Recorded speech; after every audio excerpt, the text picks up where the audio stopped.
Well, the US presidential election this year has been an extremely emotional time for people worldwide. Much has been written on the many socio-political advantages of Kamala Harris's appointment as the first female VP of America in 10 years and one of only 3 women ever to hold the position. With her mother from India and her father from Jamaica, she will also be the first black woman and woman of Asian descent to be second to US President Barack Obama. Hopefully backing from Harris and other top politicians will mean widespread improvement in rights and opportunities access for over 4 million undocumented youths in America. Among other critical issues such as gun control, Kamala Harris campaigned on the Development, Relief and Education for Alien Minors DREAM Act during the 2020 elections. Victories for the immigrant child rights are also happening in South Africa. In December last year, our High Court ruling finally granted basic education access for undocumented children. These children number about 1 million and include the children of immigrant parents as well as South African children without a birth certificate. Devan Moonsamy from the ICHF Training Institute joins us now to take a look at how Kamala Harris as US Vice President will be a step in the right direction for immigrant youth rights. A very good afternoon to you, Devan. Always a pleasure to see you. Thank you for joining us. Hi, good afternoon, Flo. Nice to see you too, and nice to talk to the viewers. Now, you know, the election result is a very important one, but also it highlights very important reasons as to why Kamala Harris's victory, if I can call it that, is a historic one. And let's talk about those. I mean, it does seem on the surface that this is good news for U.S. immigrants. It's good news for people of color. It's good news for women. But let's talk about all those issues in one and why this is so historic and so important.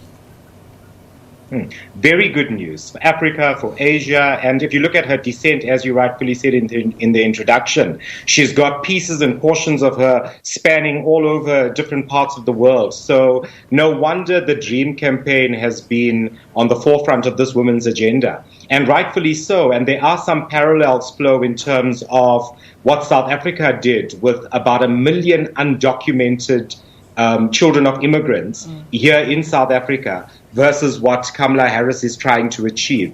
So this, yes, for women, for immigrants, for children, it's now just exposing a borderless type of leadership where we're putting at the forefront, wherever you're from, there is a space for you in terms of education. And, you know, I can speak from an education perspective in terms of a lot of the people who are deprived that in the past decade or so. And now, Devan, just in terms of, you know, when you're talking about children of immigrants, I mean, one cannot really get out of the mind the images that, you know, we were subjected to and what some children of immigrants were subjected to under the Trump administration. I mean, how can you forget seeing those children who were caged up, many children kind of torn away from their parents? Can Kamala Harris, would she be able to undo such huge damage? And will she? And I wonder if, you know, there's so much expectation already before she's even gotten to the White House of Kamala Harris. Can we see the undoing of something that was really quite dreadful? Now, remember, Flo, this was never on the agenda previously. So it never had been tabled. It was never part of the discussion. Now that it's becoming part of the discussion, what you are going to be seeing is some implementation from the discussion. So it would be highly, highly unlikely that she's starting the campaign and something that she is very passionate about because her lineage and her heritage is arguably similar to those people who suffered at the hands of the previous regime. So it's highly unlikely that she's going to start the conversation and the existing leadership is going to leave it by the wayside. So we may not see it happen as fast as we'd like to see it happen, but the power is in starting the dialogue and just exposing on a level that people have been forgotten in this segment. South Africa, we've recognized that aspect of it, and as a result, the High Court made a ruling. Yeah. So now we're going to be seeing these types of, similar action being taken in other parts of the world, and particularly now as her campaign is being driven from this perspective.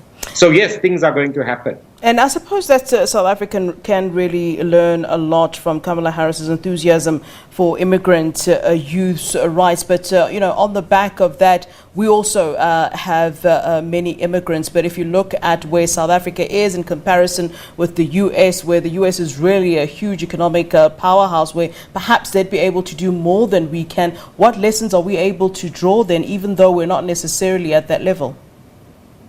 Yes. Look, we've had our own xenophobic challenges in South Africa. We can't forget, even though the dust has settled now, and we're not hearing it in mainstream media as much as we did, we can't ignore the fact that some workers are exploited in our restaurant industry. There are people in different sectors of employment, not just restaurant, but other places, in domestic work as an example. So immigrants, xenophobia, the exploitation thereof, the children being denied education. So I think when the conversation is happening at a massive level, or a powerhouse of an economy in a first world country like the States, Africa, not just South Africa, the whole of Africa now has to sit up and pay attention in terms of what's going on and how then can we emulate this type of behavior. Then we cohesive in terms of our strategies globally with the rest of the world. Now, you touched on it briefly, but I really want to go into it at this time. Then, Devan, talk to us about the significance then of the High Court ruling granting basic education access to for undocumented children in South Africa. Look at literacy as an example. Look at children being afforded the opportunity to pass a grade, move into the next level. We have a case now where maths literacy and English literacy is becoming such a challenge, or general literacy, such a challenge for so many children, even though they have gone through our education, our general education system. Now try and imagine a child who's never been exposed to the system. Try and imagine a child who's been held back because they're lacking the necessary documentation because they're an illegal, they're not legal in South Africa. So what we're creating is we're perpetuating a society or a generation of individuals who are already on the back foot. So when we deny this child the basic right, which is education, they're unfortunately not going to be able to excel, find gainful employment, be able to understand arithmetic, maths literacy, general communication skills will be hampered. So thus, general employment will be that much more difficult for them to achieve. So this is a genuine triumph for South Africa and a genuine triumph for children's rights, because children's right is a human right too. Yeah. How do we then balance, the two issues, the two laws? We have to balance the right to education of children, as you rightly say.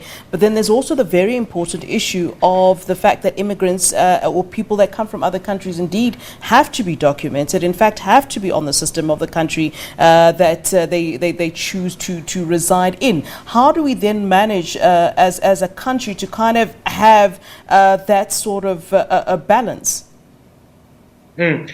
You see, it's very important for employers as well to be very responsible as far as bringing these individuals on. The more we could have employers who are taking on illegal immigrants and not registering them or encouraging them to become documented and registered, because people are desperate for work. Yeah. One way to get them into the system is not by asking them to do it, but by encouraging them to do so when they apply for employment. And this is a great window of opportunity. Some employers won't do it because they're looking to exploit these individuals and pay them less than minimum wage. If the conversation needs to start at that level, so that's what one category or segment needs to be doing. The other category and segment is encouraging these individuals when they're taking their children to schools, asking the parent as well and having a general discussion at parents' meetings and admission requirements. We must also be able to educate and talk about the power of going through the legal route and not remaining in the country without the necessary documentation. The more the anxiety can drop around that, because many of these people have a fear for going through to Home Affairs and starting the process, the minute the anxiety starts to drop about it, then we'll find more of these illegal immigrants now seeking out to go and become legal in South Africa, and they should do this. And I think we need corporate South Africa as well as just general retail South Africa to come to the party and encourage these Zimbabweans, Malawians, whoever they are, Pakistani people, to go and follow the right course of action. All right, Devan, always a pleasure talking to you. Thank you very much for your input to the show. We really do appreciate it. Thank you, sir. Thank you.